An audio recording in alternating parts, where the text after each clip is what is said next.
Breaking news చూస్తున్నారు. సీదిరి అప్పలరాజు జగన్ తో భేటీ.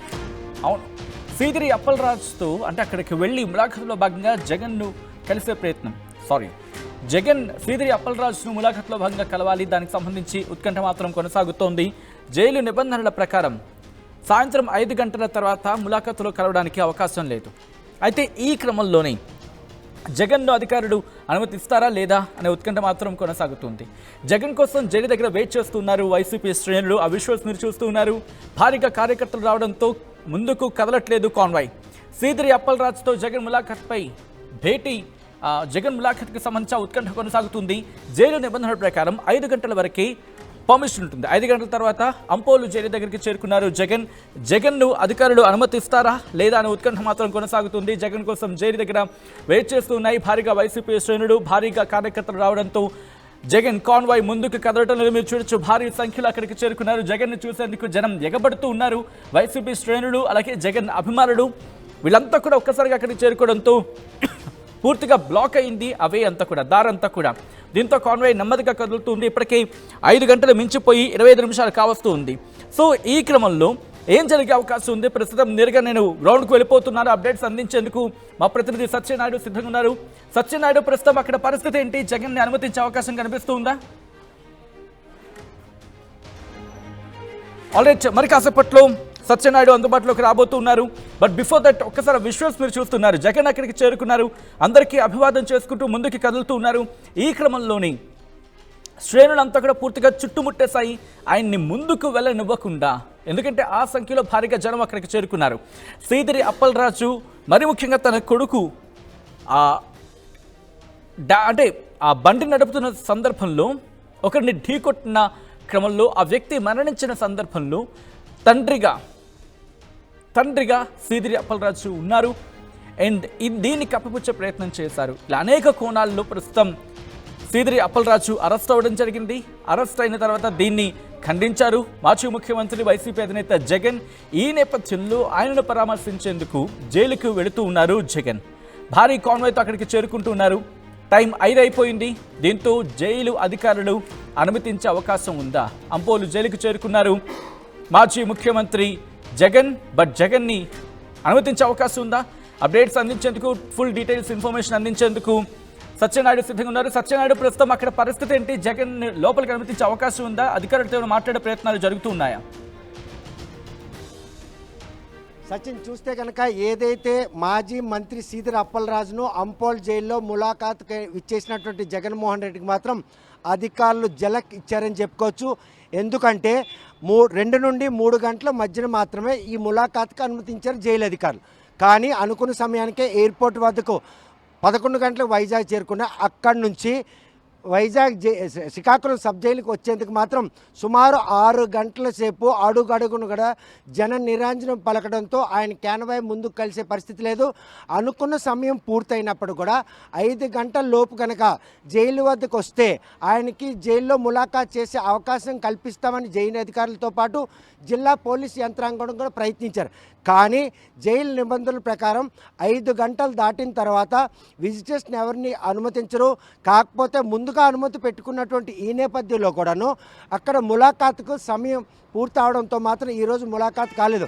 Jail వద్దకైతే 5 నిమిషాలు తక్కువ 5 గంటలకు అక్కడ చేరుకున్నా అక్కడ నుంచి కూడాను జైలు లోపలికి వెళ్ళడానికి కూడాను సమయాభావం మాత్రం ఈరోజు ఆయనకి ములాఖాత్ కలిగే అవకాశం మాత్రం కల్పించలేదు సచిన్. ప్రస్తుతం మాత్రం ఈరోజు ఈ బల ప్రదర్శనతో పాటు కార్యకర్తలు పిలవని పేరంటాలకు వచ్చినట్టు 2 ఏళ్ళ అనంతరం, అంటే కూటమి ప్రభుత్వం కొలువు తీరిన 2 ఏళ్ళ అనంతరం ఆయన జిల్లాకు విచ్చేయడం, ఆయన ప్రత్యక్షంగా చూడాలి, ఆయనకి కనీసం కరచాలన చేయాలి, ఇటువంటి ప్రయత్నాల నేపథ్యంలోనే పూర్తి స్థాయిలో కార్యకర్తలు నాయకులు ఉదయం నుండే కూడాను నాయకులు అవసరం చేసిన, కార్యకర్తలు కట్టడి చేసిన, జిల్లా నలుమూల నుండి వచ్చి వైఎస్ఆర్ కాంగ్రెస్ పార్టీ నాయకులు కార్యకర్తలు అభిమానులతో పాటు చాలామంది లక్షలాది మంది ఇక్కడ చేరుకోవడం జరిగింది. ఈ చేరుకున్న నేపథ్యంలో వచ్చినటువంటి అభిమానులకు ఆయన అభియోగం చేసేందుకు సమయం మాత్రం ఈరోజు కలిసి వచ్చిందని చెప్పుకోవచ్చు. కానీ ఏ విషయంకైతే ఈరోజు సత్యనారాయణ రిక్వెస్ట్ ఒకసారి మీ లైన్ లో ఉండే ప్రయత్నం చేయండి. లాఠీ చార్జ్ జరిగినట్టుగా తెలుస్తుంది. ఒక్కసారి లాఠీ చార్జ్ కి సంబంధించిన దృశ్యాలు చూపించే ప్రయత్నం చేశాను. ప్రస్తుతం అక్కడికి చేరుకున్న వైసీపీ శ్రేణులు ఒక్కసారిగా సిచ్యువేషన్ అదుపు తప్పడంతో పోలీసులు లాఠీ చార్జ్ చేసినట్టుగా తెలుస్తోంది. ఒకసారి ఆ విజువల్స్ చూపించే ప్రయత్నం చేద్దాం. ప్రస్తుతం పోలీసులు అక్కడికి చేరుకొని అక్కడ బందోబస్తు భారీ స్థాయిలో బందోబస్తు ఏర్పాటు చేశారు. విజువల్స్ మీరు చూస్తున్నారు. కాస్త వైసీపీ శ్రేణులు కాస్త ముందుకు రావడంతో పోలీసులు లాఠీ చార్జ్కి దిగినట్టుగా తెలుస్తోంది. ఒకసారి ఇదే అంశానికి సంబంధించి మా ప్రతినిధి సత్యనారాయణ అడిగి తెలుసుకునే ప్రయత్నం చేద్దాం. సత్యనాయుడు, అసలు ఎందుకు లాఠీ చార్జ్ వరకు వెళ్ళింది?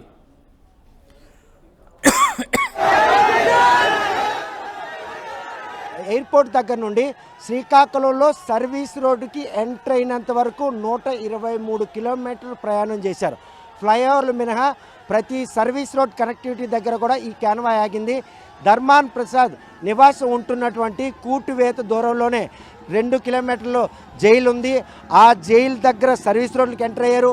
ఎంటర్ అయిన తర్వాత ఏదైతే జైల్ రోడ్ సబ్ రోడ్కి ఎంటర్ అవుతారో అక్కడ పెద్ద మొత్తంలో కార్యకర్తలు అభిమానులు చేరుకోవడంతో అక్కడ క్యాన్వాయ్కి ఆటంకం కలగకుండా ఉండేందుకు పోలీసులు మాత్రం తప్పని పరిస్థితుల్లో లాఠీ చార్జ్ చేయాల్సి వచ్చింది. ఎందుకంటే ఫ్లూ అండ్ ఫ్లై అంటే అటు వెళ్ళే వాహనాలు ఇటు వెళ్ళే వాహనాలకు సంబంధించిన ఫ్లైఓవర్ కావడం, సర్వీస్ రోడ్లన్నీ బ్లాక్ చేయడంతో కాలినడకలు వచ్చిన వారందరూ కూడా అక్కడ చేరుకున్నారు.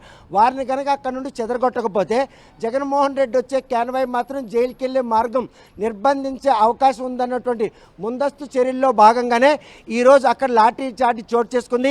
లాఠీ చార్జ్ జరిగే సమయంలో టెక్కలి వైఎస్ఆర్ కాంగ్రెస్ పార్టీ ఇన్ఛార్జి పేరాడ్ తిలక్, అదేవిధంగా ఎమ్మెల్సీ వరదు కళ్యాణ్ కూడా అక్కడ ఉన్నారు.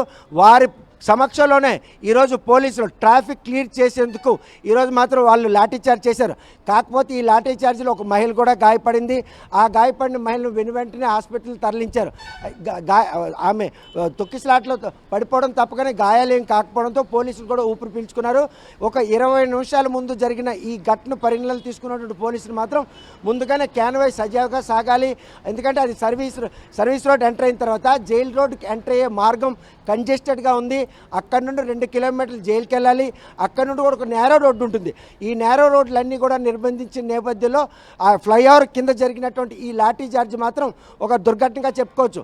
ఎందుకంటే అక్కడి నుంచే క్యాన్వాయ్ మాత్రం హైవే విడిచిపెట్టి సర్వీస్ రోడ్లు అంటే ఏదైతే జైల్ అప్రోచ్ రోడ్లోకి వెళ్ళాలి.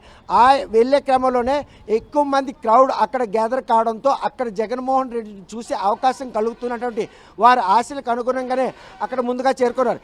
ఈ నేపథ్యంలో పోలీసులు మాత్రం స్పెషల్ ర్యాపిడ్ యాక్షన్ ఫోర్స్ కూడా అక్కడ చేరుకుంది. వారు మాత్రం లాఠీ చార్జీ తప్పని పరిస్థితుల్లో చేశారు.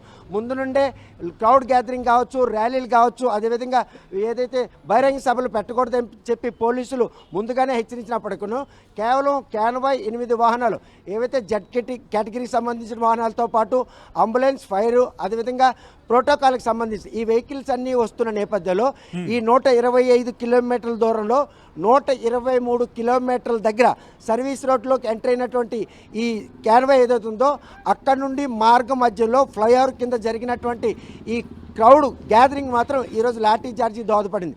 ఏదేమైనప్పటికి కూడాను మాజీ మంత్రి సీదిరి అప్పలరాజును జైల్లో ములాఖాత్ కావాలనుకున్నటువంటి మాజీ ముఖ్యమంత్రికి మాత్రం సమయాభావం కలిసి రాలేదు.